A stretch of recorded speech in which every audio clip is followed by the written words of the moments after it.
Bismillahirrahmanirrahim. Assalamualaikum warahmatullahi wabarakatuh. Waalaikumsalam warahmatullahi wabarakatuh. Waalaikumsalam. Alhamdulillah, hamdan katsiran thayyiban mubarakan fi kama yuhibbu rabbuna wa yarda. Asyhadu an la ilaha illallah wahdahu la syarika lah wa asyhadu anna Muhammadan abduhu wa rasuluh. Pertama-tama marilah kita panjatkan puji dan puji syukur kita kehadirat Allah Subhanahu wa taala yang berkat nikmat dan kasih-Nya sehingga kita bisa berkumpul di sore hari yang semoga diberkahi ini. Amin ya rabbal alamin. Yang kedua, salawat serta salam senantiasa tercurah kepada junjungan kita baginda Nabi Muhammad Shallallahu Alaihi Wasallam yang berkat jasa dan dirinya dapat membawa umat manusia dari kegelapan menuju cahaya Islam. Insya Allah pada sore hari ini akan diadakan kajian rutin hadis yang akan dibawakan oleh Bapak Elan Sumarna. Sebelum memulai kajian, marilah kita membaca Bismillah secara bersama-sama. Bismillahirrahmanirrahim. Untuk mempersingkat waktu, mungkin bisa langsung saja memasuki sesi kajian. Kepada terhormat Bapak Elan Sumarna, waktu dan tempat dipersilahkan. Baik, Bismillahirrahmanirrahim. Assalamualaikum warahmatullahi wabarakatuh. Waalaikumsalam warahmatullahi wabarakatuh. Alhamdulillah, nahmaduhu wa nasta'inuhu wa nastaghfiruh wa na'udzu billahi min shururi anfusina wa min sayyiati a'malina. Wa yahdihillahu fala mudilla lahu wa man yudlil fala hadiya lahu. Asyhadu an la ilaha illallah wahdahu la syarika lahu wa asyhadu anna Muhammadan abduhu wa rasuluhu la nabiyya ba'dah. Allahumma sholli wa sallim ala sayyidil mursalin Muhammadin wa ala alihi wa sahbihi ajma'in. Amma ba'd. Ayyuhal hadirun, ittaqullah haqqa tuqatih wa la tamutunna illa wa antum muslimun. Hadirin jamaah yang Allah muliakan, alhamdulillah pada sore hari ini kita diizinkan oleh Allah untuk bisa bersua kembali dalam majlis yang insyaallah Allah muliakan. Pada kesempatan ini, hadirin yang Allah muliakan, kita sebagaimana disampaikan juga, jadi karena kita majlis ini sudah sekitar 2 tahun kita berjalan, namun karena persoalan pandemi, jadi kita lakukan secara daring seperti ini. Dan alhamdulillah sekarang disiapkan juga oleh TVP. Alhamdulillah, terima kasih ke tim dari TVP yang telah menyebarluaskan kajian kita. Dan tentu saja berkat adik-adik mahasiswa yang sudah membantu terselenggaranya kegiatan ini. Semoga Allah memberikan pahala atas baik dari adik-adik maupun tim TVP. Hadirin yang Allah muliakan, oleh karena sekian lama kita libur kemarin dan sudah kita mulai lagi, maka kajian ini untuk beberapa pertemuan ke depan, termasuk yang sudah kita lewati, itu kita bersifat mengulang saja dulu. Nah, insya Allah 2-3 pertemuan kita melanjutkan bahasan yang tertunda. Sekarang kita mengulang dulu, mengambil beberapa hadis dalam kitab ini yang dirasa bisa mewakili bahasan-bahasan tersebutnya. Sekarang kita masuk kepada hadis nomor 100 dalam kitab Sahih Bukhari. Kembali hadirin jemaah sekalian, apabila memiliki kitabnya boleh dibuka kitab Sahih Bukhari, halamannya itu tergantung cetakan dari kitab tadi. Hanya yang jelas hadisnya hadis nomor 100. Yaitu pada bab kaifiyat bab kaifayat birul ilma. Babu kaifa yakbidul ilma. Bab tentang bagaimana ilmu itu diangkat. Bagaimana Allah mengangkat ilmu itu diangkat. Hadirin sedang jemaah yang Allah muliakan, kita baca hadisnya, kita ini barangkali terlihat kecil, kita perbesar dulu hadisnya. Nah, mudah-mudahan terlihat. Mudah-mudahan terlihat. Kalau memang belum terlihat, bisa hadirin sekalian untuk untuk menuliskan, mengusulkan kalau di Google Meet ini silakan di kolom chat mengusulkan, atau hadirin yang ada di TV UPI juga bisa memberikan saran juga untuk mengusulkan apabila tidak terlihat atau bertanya.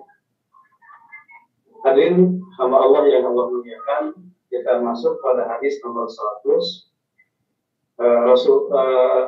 Imam Bukhari berkata begini dalam kitabnya Sahih Bukhari, kata beliau, hadatsana telah menceritakan kepada kami. Nah, kami di sini adalah Imam Bukhari. Jadi ketika Imam Bukhari menuliskan hadis ini, dia menceritakan dulu rujukannya. Kata beliau, hadatsana telah menceritakan kepada kami. Siapa? Nah, kata beliau itu Ismail bin Abi Uwais. Berarti Ismail bin Abi Uwais itu guru beliau. Nah, qala katanya, ini kata siapa? Kata Ismail bin Abi Uwais.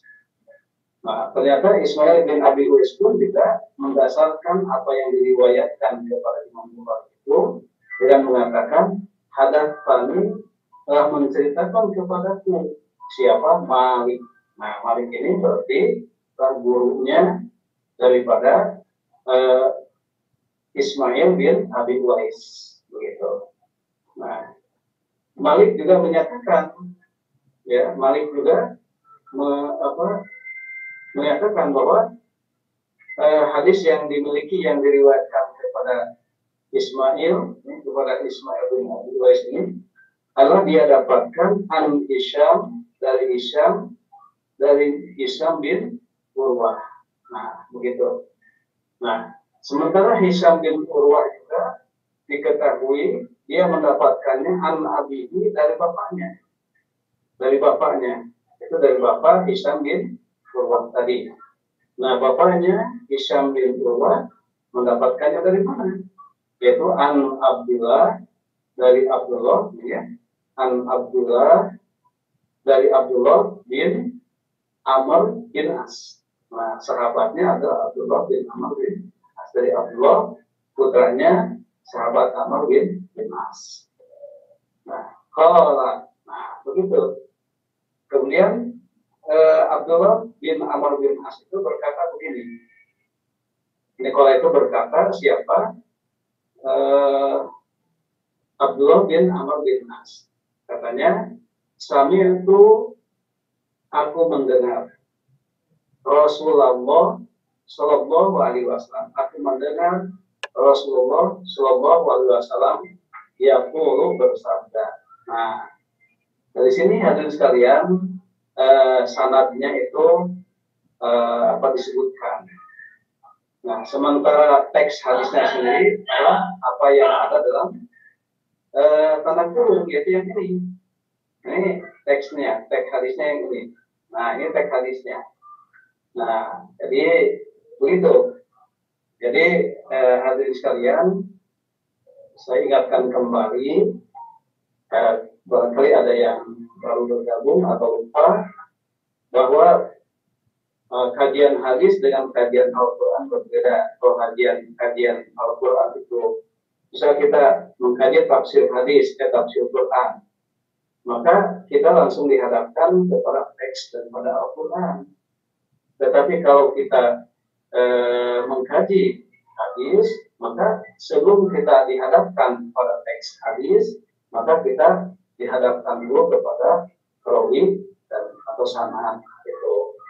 Nah, apa fungsinya rawi dan sanad itu? Fungsinya adalah untuk melihat, untuk menentukan keotentisitasan daripada hadis itu sendiri. Apakah hadis itu betul-betul dari Nabi atau tidak? Nah, jadi kalau kemudian rawi dan sanadnya tercela nanti, maka hadis itu pun juga itu tercela. Misal dalam sanad seorang saja dari sanad itu diketahui dia pendusta atau lemah ingatannya, ya, karena sudah tua dan sebagainya, maka hadis pun itu, hadis yang diriwayatkan itu menjadi tercela atau lebih.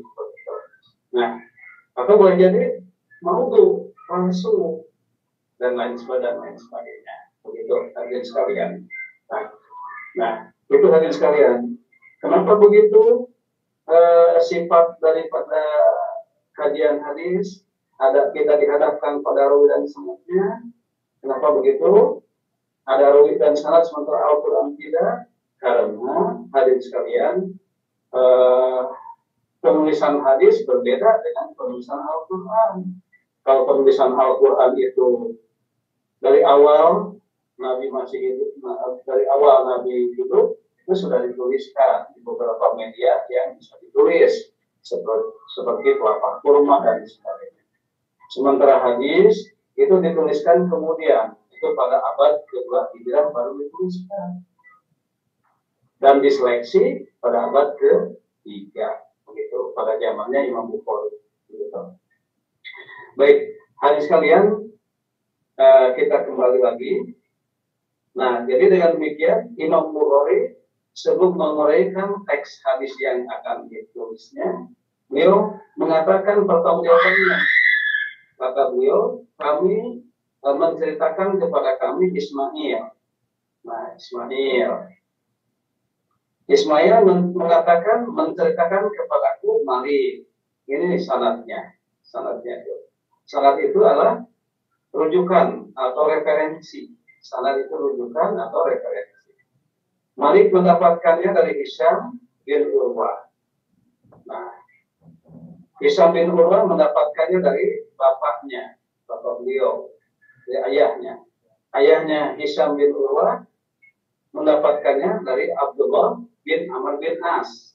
Nah, dari Abdullah bin Amr bin As. Nah, ini sahabatnya.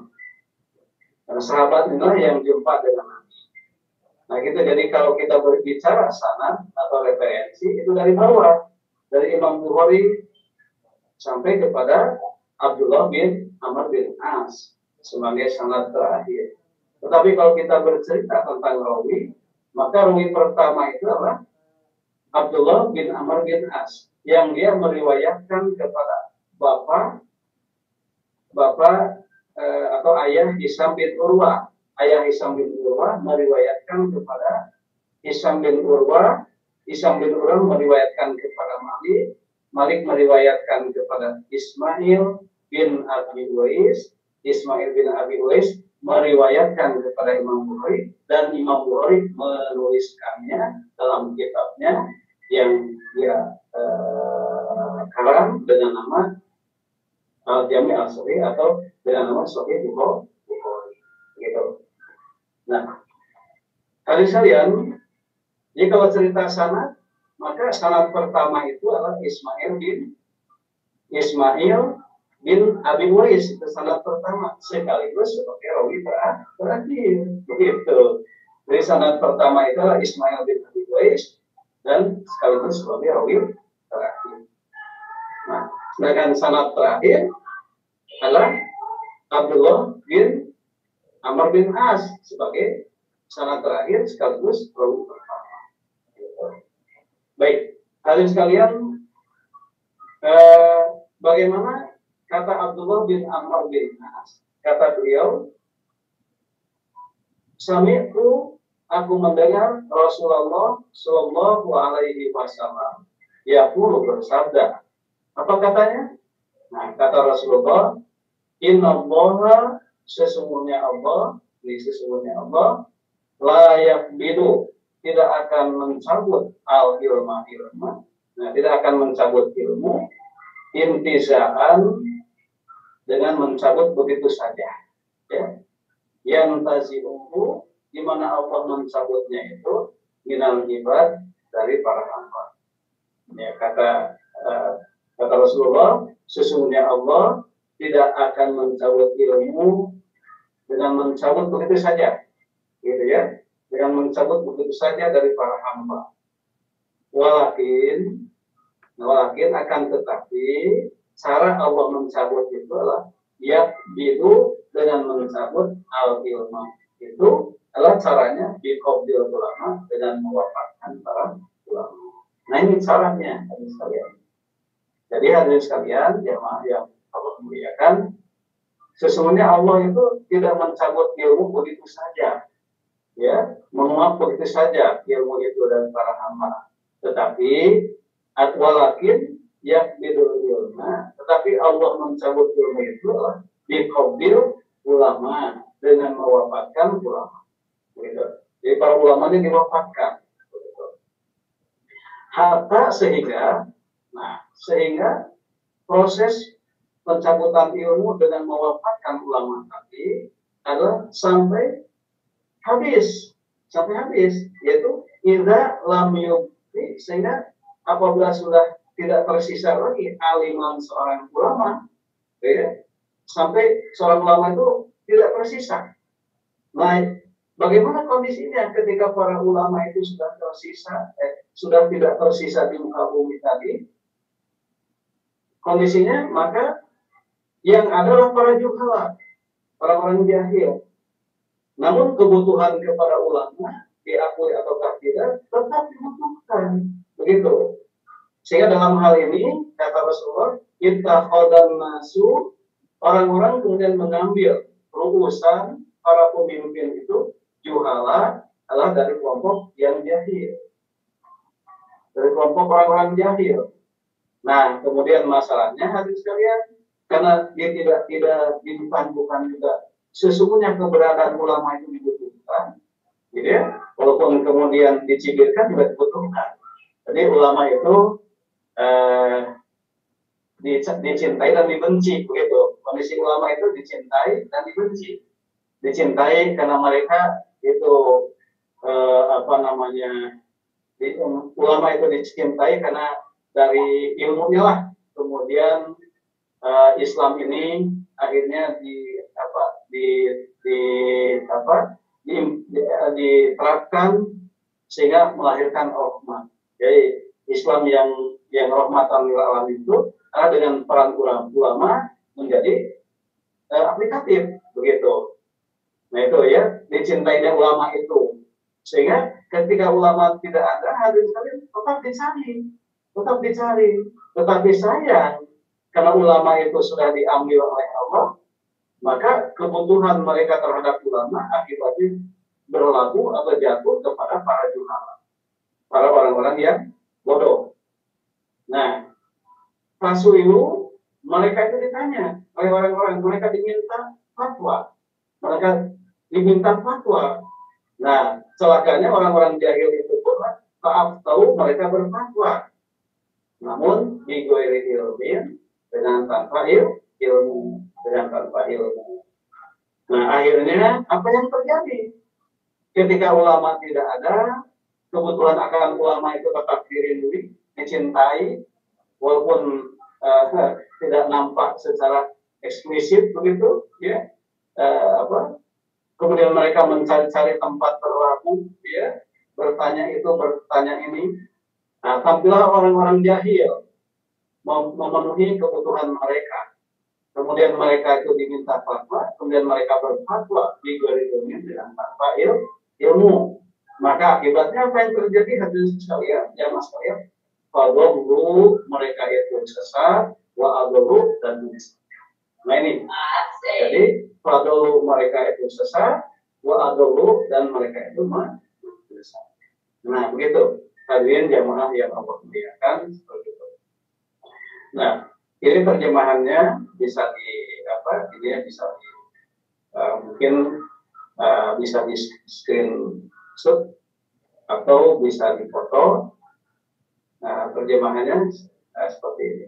Nah, terjemahannya ini bisa. Kebetulan hadisnya tidak terlampau panjang, jadi bisa. Hadirin jamaah yang Allah muliakan,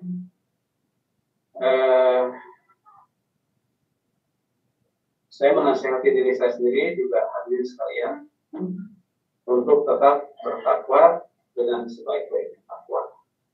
Jadi ittaqullah haqqa tuqatih. Bertakwalah kita kepada Allah dengan sebaik-baiknya takwa, wala tamutunna illa wa antum muslimun. Untuk tidak mati kecuali dalam keadaan Islam. Baik, kita lihat penjelasan hadis tadi.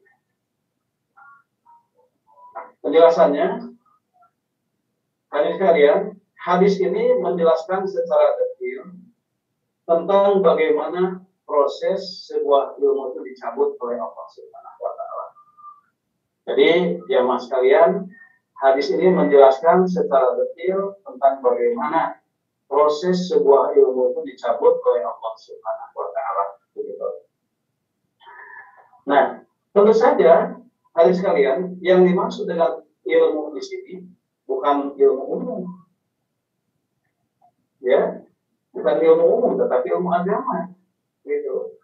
Sehingga pertanyaannya kan, kok hadis ini kalau dikaitkan dengan hadis yang lain tentang dicabutnya ilmu ini adalah ada kaitannya dengan ciri-ciri kiamat, gitu. Okay? Nah, kalau sekarang kemudian dikatakan akhir zaman, sekarang ini akhir zaman, ada banyak ciri-ciri kiamat yang sudah nampak, begitu ya. Nah, bukankah hari ini tanda-tanda dicabutnya ilmu itu kan belum ada katanya? Kenapa? Kan orang-orang yang berilmu di mana-mana sekarang, ya. Madrasah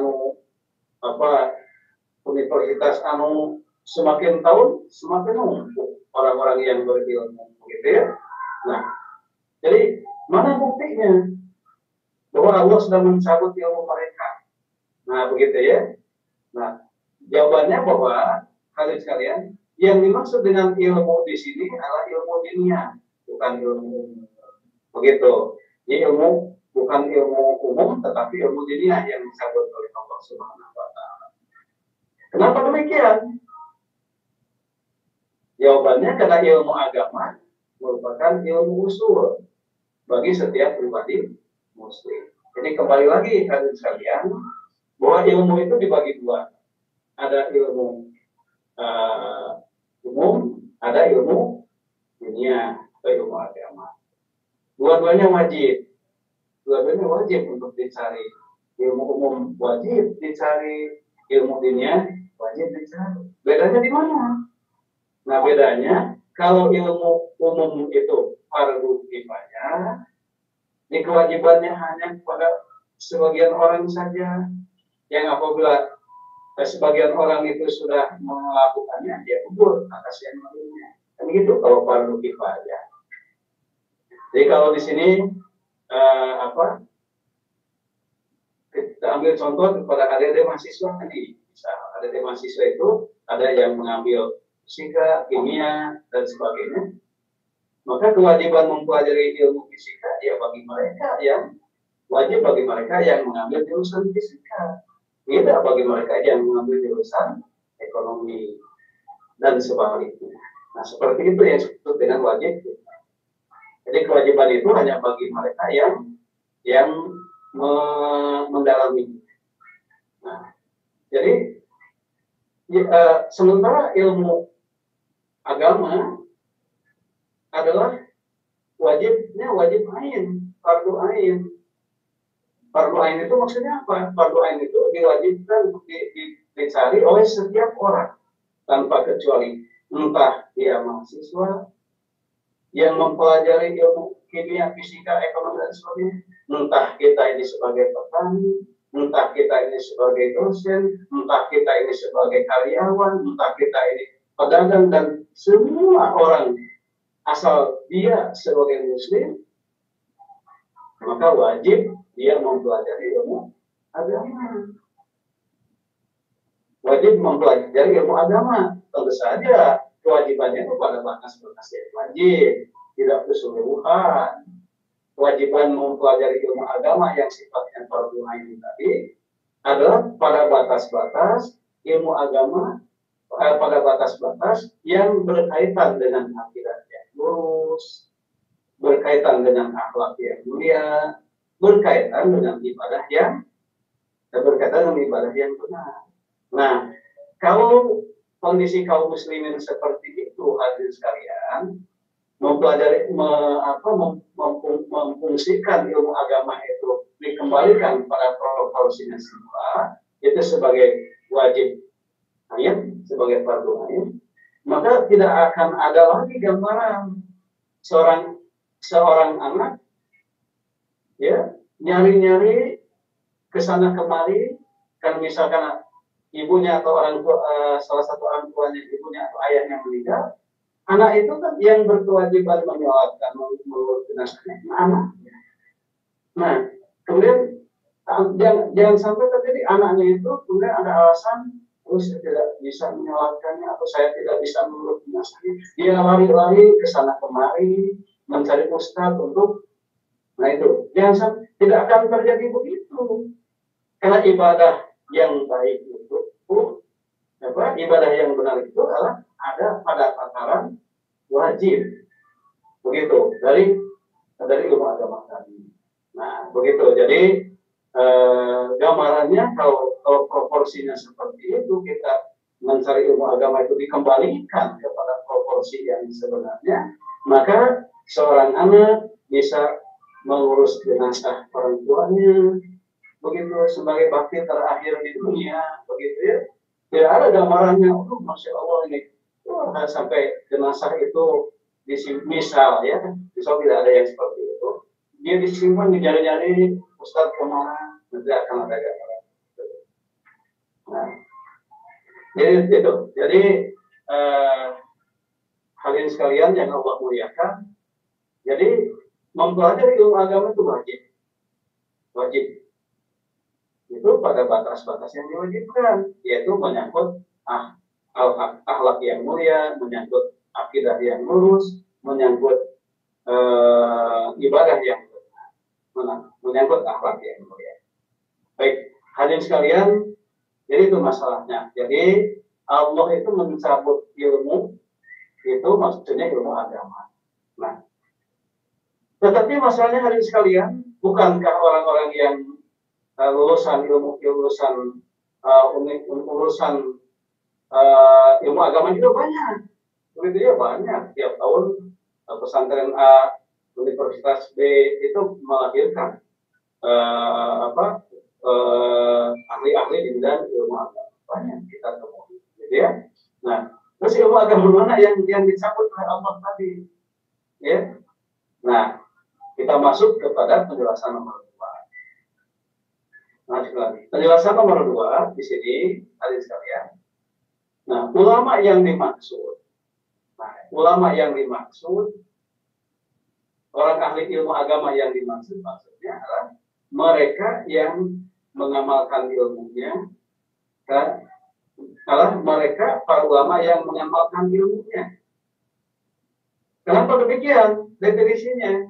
Karena ciri ulama adalah mereka yang takut pada Allah Subhanahu wa Ta'ala, gitu. Jadi ulama yang dimaksud pada hadis tadi adalah ulama yang mengamalkan ilmunya, yaitu ulama yang berpihak kepada agamanya. Karena hanya ilmu itulah yang didapat, yang dimiliki dengan dasar mereka takut kepada Allah Subhanahu wa Ta'ala. Nah, begitu. Nah, jadi inilah yang dimaksud. Nah, hadirin sekalian, jadi konsep ulama dan ilmunya dalam Islam adalah mereka yang takut kepada Allah Subhanahu wa Ta'ala. Nah, oleh karena itu, ketika ilmu itu didefinisikan, ketika ilmu itu didefinisikan hanya sebatas pengetahuan yang memisahkan dadanya saja, maka itu bukan ilmu yang dimaksud. Ya, nah hadirin sekalian seperti itu. Nah, jadi ilmu yang dimaksud adalah ilmu yang memberikan kekuatan yang dengannya dia mampu mendorong pemiliknya untuk melaksanakan amal-amal yang soleh. Nah itu ilmu yang dimaksud. Gitu. Lagi hadirin sekalian, bahwa ulama yang dimaksud adalah ulama yang mengamalkan ilmunya. Karena dia memiliki ciri keulamaan, yaitu bahwa mereka itu takut kepada Allah Subhanahu wa Ta'ala. Inilah sesungguhnya konsep ulama dan ilmu dalam Islam itu bertumpu pada persoalan rasa takutnya kepada Allah Subhanahu wa Ta'ala. Nah, di mana ilmu tidaklah didefinisikan. Jadi ketika ilmu itu tidak didefinisikan sesuai dengan itu, maka jadilah ilmu yang dimaksud itu adalah ilmu yang hanya mendesaki dada, hanya gambarannya pada lisan saja, begitu. Jadi dengan demikian, hadirin sekalian, ilmu yang diminta, ilmu yang didefinisikan dalam hadis tadi adalah sebuah kekuatan yang mendorong pemiliknya untuk melaksanakan amal-amal soleh, begitu. Karena itulah hadirin sekalian, dalam literatur keislaman, lawan orang-orang yang berilmu itu selalu dihadapkan pada orang-orang yang jahil. Tetapi makna jahil sekali lagi bukanlah bodoh dalam pengertian tidak yang lain tidak mengerti, gitu ya.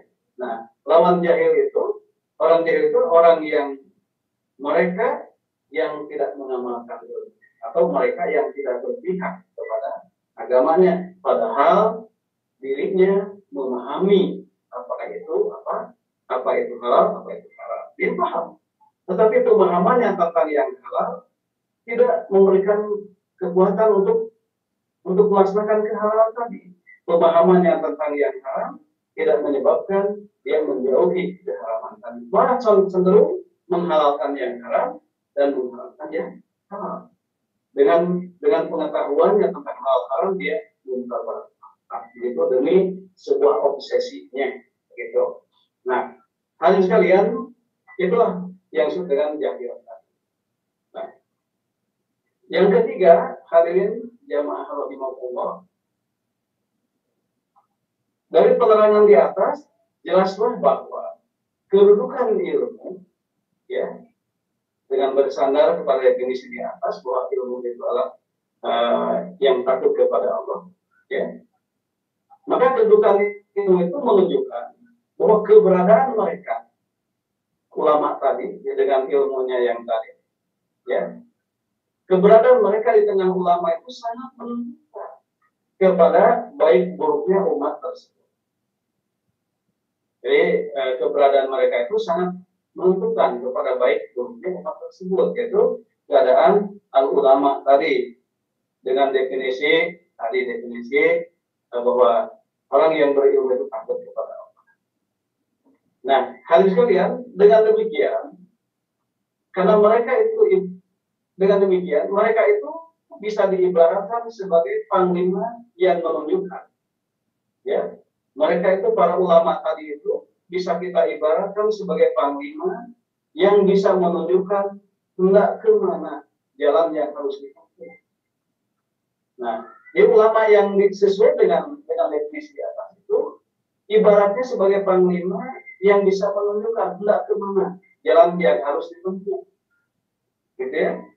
Oleh karenanya, ketika mereka itu dipanggil, ketika para panglima, para ulama yang kedudukannya sebagai panglima tadi dipanggil oleh Allah Subhanahu wa Ta'ala ke hadiratnya, ya, kemudian yang tersisa sampai tidak tersisa maksudnya dari kalangan mereka bersama umat, maka ini jelas merupakan musibah yang besar, ya. Umat sudah jelas akan kehilangan para panglima tadi sebagai tempat bertanya dan sebagai tempat berlabuh dari segala persoalan yang ada. Nah, pada akhirnya, hadirin sekalian, mereka bertanya dan berlalu kepada orang jahil. Kenapa? Kenapa mereka terus bertanya? Itu tadi, ya. Jadi ulama itu dicintai dan dibenci, begitu. Dicintai karena dengan peran ulama itulah al-Islam ini menjadi aplikatif, memberikan rahmat, ya, begitu. Bukankah negara tercinta ini pun juga tegak atas peran ulama, begitu, begitu ya. Nah, itu jadi mereka dicintai, begitu. Nah, dibenci karena memang ulama seringkali memberikan amar ma'ruf nahi munkarnya demi usia bangsa kita ini relatif bisa lebih panjang, ya. Jadi kenapa ulama itu beramal ma'ruf nahi munkar? Ya untuk memanjangkan usia kita. Bagaimana mungkin kalau tidak amar ma'ruf nahi munkar? Ya pasti usia kita ini akan terbatas, usia bangsa ini akan terbatas, gitu. Misal tidak ada amar ma'ruf nahi munkar dari ulama, bangsa ini kemudian terjerumus kepada beragam korupsi, kita ini terjerumus kepada mabuk-mabukan narkoba. Ya tentu saja korupsi dan narkoba itu akan memperpendek usia. Tapi dengan peran ulama, dengan amar ma'ruf nahi munkarnya, walaupun itu dibenci, maka dengan cara amar ma'ruf nahi munkar itu kemudian usia kita sebagai pribadi, usia kita sebagai keluarga, usia kita sebagai bangsa, itu insya Allah akan relatif lebih panjang. Nah, jadi itulah kenapa ulama dibenci, gitu ya, karena selalu amar ma'ruf nahi sekalian. Nah, karena mereka itu tetap pada hakikatnya membutuhkan bimbingan, sementara ulama itu sudah tidak tersisa lagi, mereka akhirnya berlabuh kepada orang-orang jahil tadi. Siapa orang jahil tadi? Itu orang yang berpengetahuan agama, namun tidak memiliki komitmen untuk menegakkan agama, atau mereka yang sama sekali tidak memiliki pengetahuan agama, tapi kemudian mereka berfatwa, begitu. Akhirnya, ya dulu, mereka sesat, mereka yang sesat, celakanya mereka menyesat, begitu. Hadirin hamba Allah yang Allah muliakan, ini ada beberapa ayat yang bisa kita lihat, yaitu Quran surat 35 ayat 28. Allah berfirman, ini A'udzubillahi minasyaitonirrajim, innama yakhsyallaha min ibadihi ulama. Innallaha azizun ghafur. Jadi hanya saja yang takut kepada Allah dan para hamba itu adalah para ulama. Gitu. Innallaha azizun ghafur, sesungguhnya Allah itu maha aziz, maha ghafur. Ya. Aziz serta ghafur. Jadi innallaha, sesungguhnya Allah azizun, maha perkasa, ghafurun juga disifati maha ghafur. Nah, jadi di sini Allah meletakkan substansi daripada kualitas keilmuan seseorang, keilmuan agama seseorang, tidak melihat dari sisi kuantitasnya. Ya. Karena kalau orang berbicara kualitas, maka kuantitas sudah jelas. Tetapi kalau orang bicara kuantitas, belum tentu kualitas ada di dalamnya. Karena itu Allah tidak berbicara masalah kualitas keilmuan seseorang. Boleh jadi ilmunya terbatas, pengetahuannya terbatas, tetapi dengan pengetahuannya itu yang terbatas tadi malah menjadikan dirinya seorang hamba Allah sebagai seorang ulama yang dicintai dan diridhai Allah karena dia takut kepada Allah. Maka dia dalam sisi pandang Allah sebagai seorang ulama, walaupun tidak dikenal di mata manusia mungkin karena memang tidak diketahui kuantitas pengetahuannya, tetapi nggak apa-apa. Bisa jadi orang yang seperti ini terkenalnya di ahli langit, walaupun di ahli dunia tidak dikenal, begitu. Nah, bagi Allah, orang yang seperti inilah yang disebut sebagai ulama salih.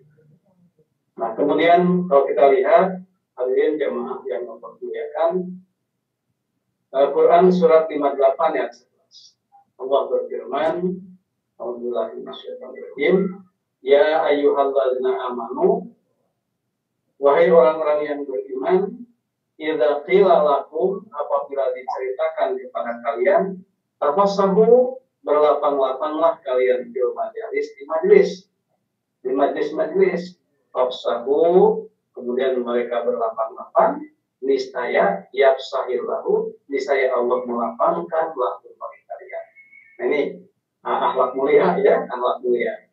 Jadi kalau sudah ada ditetap dalam riungan sudah ditetapkan ya keputusan, maka asal keputusan itu ditetapkan berdasarkan keinginan untuk mengharap ridha Allah tadi, ya, maka semua kita ini harus berlapang-lapang. Nanti Allah akan melapangkan, gitu. Nah, wa idza qila, dan apabila diceritakan unsusu fansusu, ya, berdirilah kalian, maka mereka berdiri. Artinya kalau sudah ada ketetapan, sudah diceritakan untuk dilaksanakan, maka laksanakanlah, ya, dengan bertawakal kepada Allah. Nah, inilah makna daripada ilmu. Makna daripada ilmu itu, kalau memang di sebuah majelis itu ditetapkan suatu keputusan, ayat ini berkaitan dengan ketetapan daripada teknik strategis peperangan, begitu, ya. Nah, namun kita ambil intibarnya langsung, ya, bahwa apabila di sebuah majelis itu sudah ditetapkan keputusan dengan dasar mereka semua secara murni ikhlas hanya mengharap ridho Allah Subhanahu wa Ta'ala, ketika ketetapan itu ditetapkan, maka terimalah ketetapan itu, niscaya Allah akan melapangkan urusan kita semua. Dan apa dikatakan laksanakanlah, maka semua kita mesti melaksanakan. Begitu, dengan bertawakal kepada Allah Subhanahu wa Ta'ala. Itulah ilmu. Begitu. Nah, dengan demikian, dari dasar itulah, apabila ilmu sudah bisa seperti itu, maka yarfa'illahu, Allah akan mengangkat. Allah akan mengangkat alladzina amanu, mereka yang beriman, minkum dari kalian, waladzina utul ilma, dan akan mengangkat orang-orang yang diberikan ilmu agama tadi, darajatin, beberapa derajat mengangkatnya. Wallahu bima ta'maluna khabir, dan Allah Maha mengetahui ya dari apa yang kalian kerjakan. Nah, itu.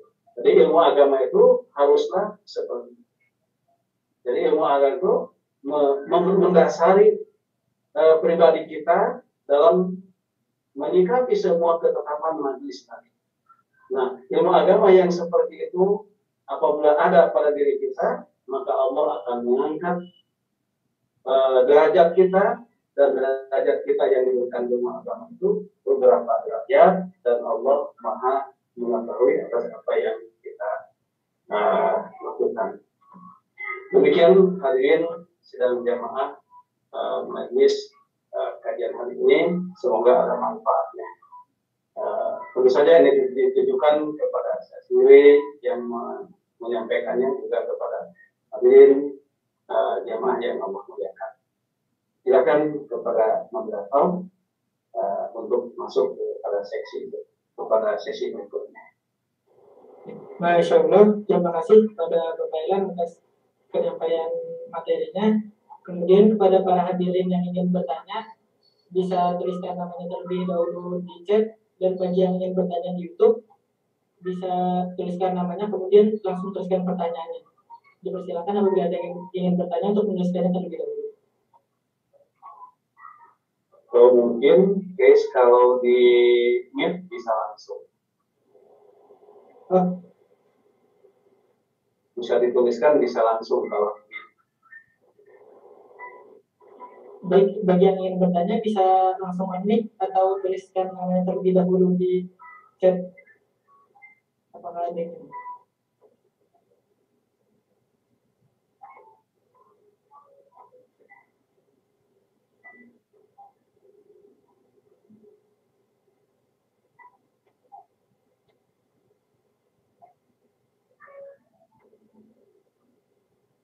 kepada para hadirin, apakah ada yang ingin bertanya?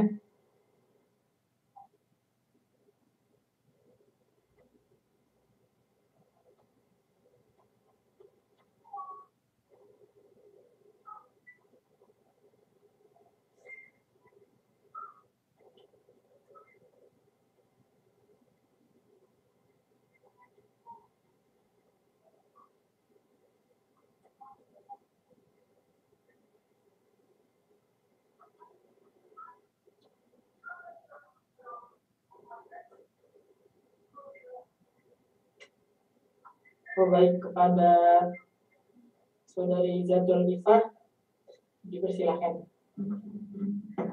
Baik, Bismillahirrahmanirrahim. Terima kasih kepada moderator. Sebelumnya mohon maaf kepada Bapak belum bisa menyalakan kamera karena ada halangan. Ya, silakan Bapak. Ya Pak, baik. Izin bertanya Pak untuk materi tentang ilmu tadi. Pertanyaannya yaitu bagaimana cara kita menghadapi beragam anggapan bahwasanya ilmu agama itu bisa dicari nanti atau dipelajarinya nanti aja gitu. Dan terkadang lebih membanggakan ilmu-ilmu yang umum yang bersifatnya keduniawian Pak. Itu Pak.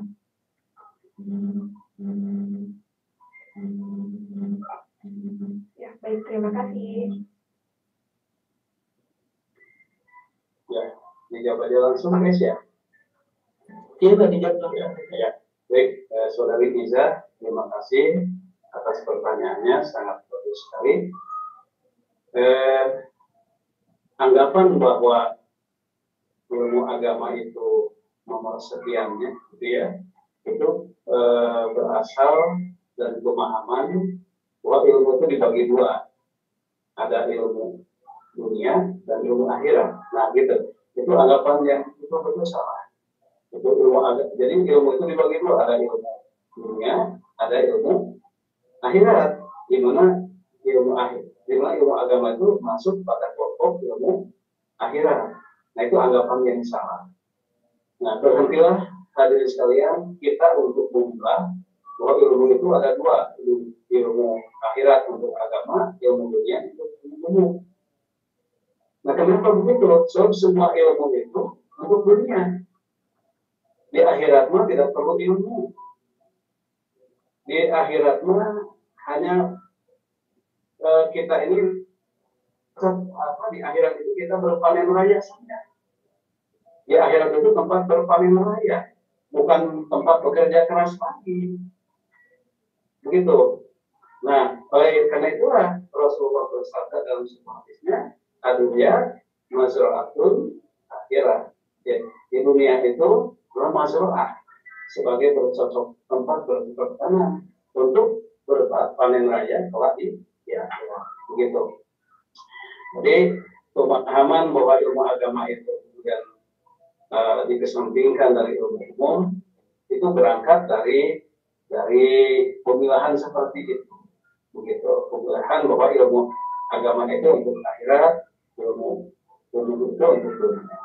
Padahal pembagian itu hanya dua, yaitu jadi di dunia ini ilmu dibagi dua. Di dunia ini ilmu dibagi dua, ada ilmu agama, ada ilmu umum. Dua-duanya untuk dunia. Ingat bahwa kita diciptakan oleh Allah Subhanahu wa Ta'ala itu adalah sebagai khalifah. Sebagai khalifah di muka bumi. Nah, tentu saja untuk menjalankan peran kita sebagai khalifah itu kita butuh ilmu agama yang mendasari skill kita.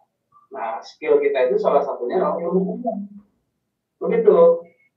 Jadi ilmu umum itu harus tumbuh di atas ilmu agama agar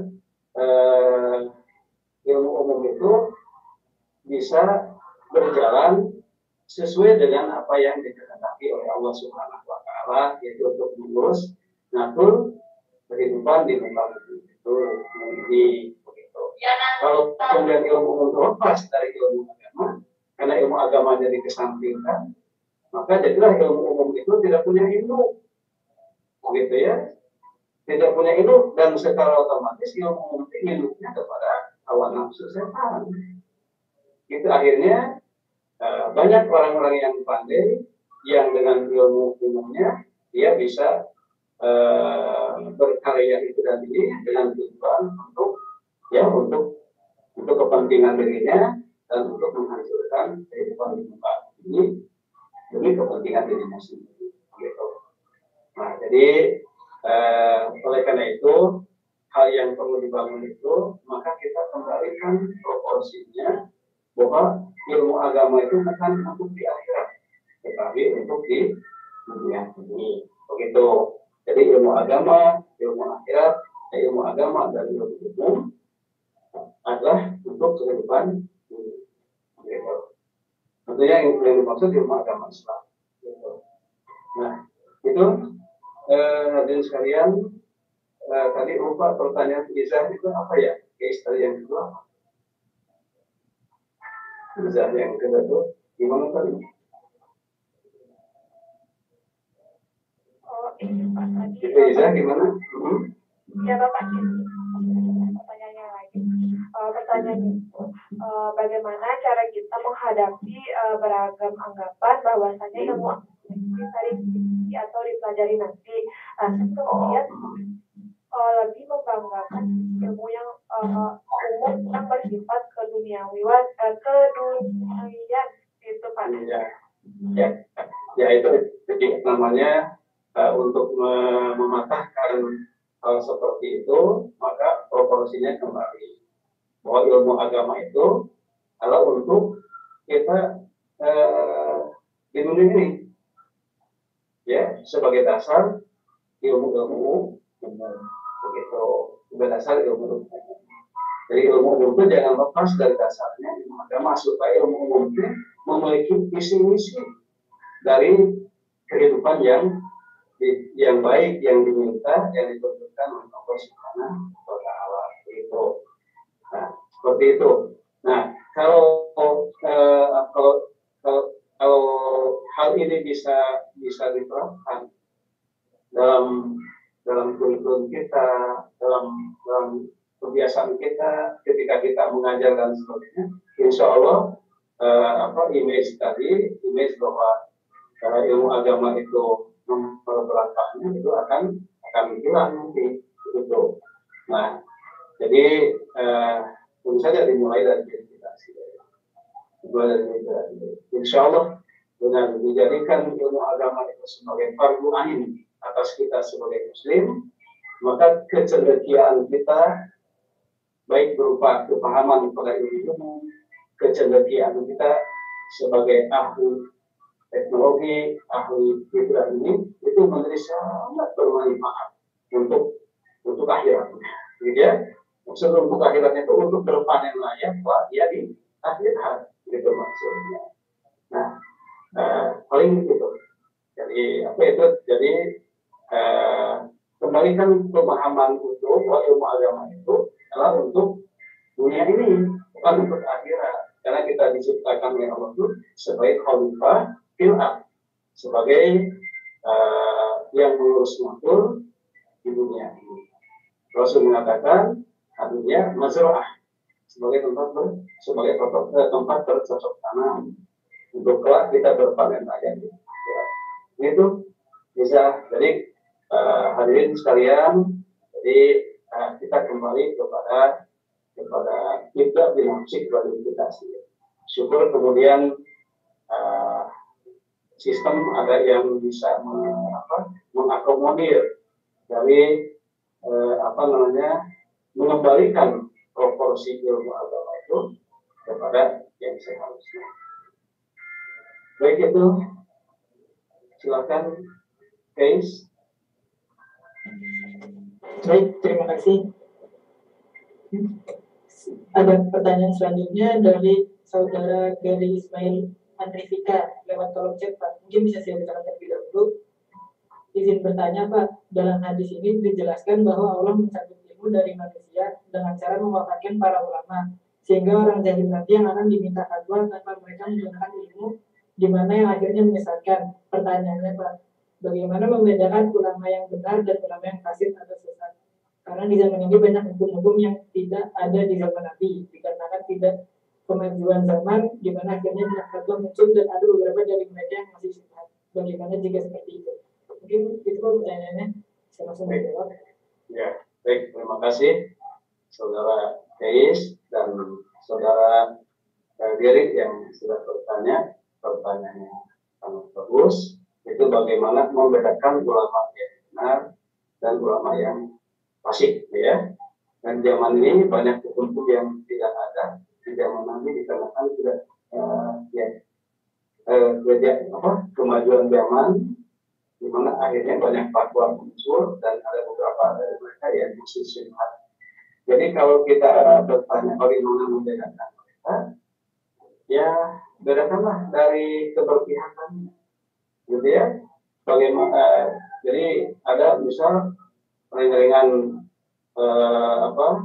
orang-orang yang berilmu, mana yang dalam pandangan Allah, mana yang jadi lihat aja keberpihakannya kepada baik secara teoritis maupun secara praktik di lapangan, adakah keberpihakannya untuk tetap menghalalkan yang halal, untuk tetap mengharamkan yang haram, maka itu ulama. Walaupun kemudian mungkin popularitasnya tidak bisa diperhitungkan di dunia. Gitu. Mereka diperhitungkannya di ahli langit saja. Mereka itu terkenalnya di ahli langit umumnya. Umumnya terkenalnya di ahli langit, sementara di dunia itu kurang begitu dikenal. Nah, jadi itulah karenanya hadirin sekalian bahwa kita bisa melihat ciri-ciri dari. Jadi, tetapi yang seperti itu itulah yang semakin sulit kita temui, begitu ya, yang sulit kita temui, gitu ya. Nah, itu kalau semakin sulit kita temui, memang itulah ciri-ciri kiamat sudah mulai nampak, gitu. Ya, tinggal dilihat dari sisi ciri-cirinya saja untuk membedakannya. Nah, begitu. Jadi, ya, silakan, saudara Chris. Baik, terima kasih. Ada pertanyaan dari hadirin yang ada di YouTube, Pak? Bisa saya baca dulu. Ya, silakan. Dari saudara Farid Dwi Gumilar, punten Bapak ingin bertanya tentang mimpi, apakah ada ilmunya atau dapat dipelajari, ataukah hanya para nabi saja yang mengetahuinya? Terima kasih dulu. Ya, gimana? Ada apa? Ingin bertanya tentang tafsir mimpi, Pak, apakah ada ilmunya atau dapat dipelajari? Oh ya, ya. Mimpi yang baik itu, mimpi seorang mukmin itu dalam hadis dikatakan adalah sepersekiannya mimpi para nabi. Jadi kalau kita cerita, adakah mimpi kita ini bisa dipelajari? Maksudnya ada ilmunya, tentu ada, ya, ada takwil. Nah, sekarang pertanyaan, bisa dipelajari nggak? Ya, sesungguhnya dari ciri-cirinya bisa. Walaupun orang yang memiliki mimpi seperti itu, biasanya orang-orang yang sudah orang-orang yang sudah memiliki tingkat ma'rifatullahnya sudah tinggi, ya, gitu ya. Orang-orang yang sudah memiliki tingkat ma'rifatullahnya sudah tinggi, ibadahnya sudah baik, begitu. Maka biasanya Allah memberikan petunjuknya lewat mimpi-mimpi seperti itu. Gitu. Nah, apakah bisa dipelajari takwilnya? Jadi yang mimpinya mungkin terbatas orang-orang yang sudah memiliki kualitas keimanan yang baik, yang mimpinya. Tetapi untuk takwilnya, untuk mempelajari takwilnya, ya dilihat dari ciri-cirinya bisa saja dipelajari. Ya, itu diantaranya. Itu, saudara Chris. Baik, terima kasih kepada yang terhormat Bapak Elan Sumana. Mungkin karena waktu sudah menunjukkan pukul 5, mohon maaf bagi para hadirin yang belum sempat bertanya. Mungkin bisa lain kali. Semoga kita dipertemukan kembali. Untuk menutup acara pada sore hari ini, marilah kita membaca hamdalah secara bersama-sama. Alhamdulillahirrahmanirrahim. Ya, Baik, doa. sekian. Doa akhir majelisnya. Subhanallah wa Dan Allah